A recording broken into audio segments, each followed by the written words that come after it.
குத்தக்கூடாது. Start. நான்லாம் ஆன்சரே எழுத மாட்டேன். நீ ஃபெயில் தான். ஸ்டார்ட்.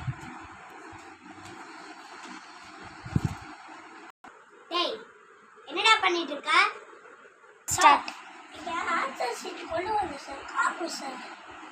முதல்ல நான் வந்தேன்னா அவ்வளோதான், எல்லாத்தையும் எடுத்துட்டு போய் வெளில போட்டு வேண்டாம். சார் காலு சார். டேய் நான் வந்தேன்னு படிச்சுவேன். போ வெளில போட்டு வா போ.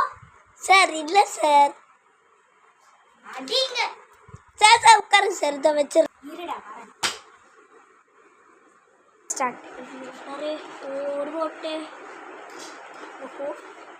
கோர்போட்டு செஸ்ஸா விளையாடுற? இல்லை சார். கோடு போட்டுட்டு இருக்க. எக்ஸாம் எழுது. ஏதோ எழுதுறேன் சார். சார் எனக்கு ஒரு டவுட்டு. இவன் தாடா ஸ்டூடெண்ட், எல்லாரும் பார்த்து கற்றுக்கோங்க அவனை. சொல்லுப்பா என்ன டவுட்டு? சார் இந்த அவுட் ஆஃப் சிலபஸில் கொஸ்டின்ல தப்பாக கொடுத்துருக்கீங்க சார். எப்படி கண்டுபிடிச்ச? ஸ்டார்ட். சார் புக்கெல்லாம் தேடிட்டேன், காணும் சார்.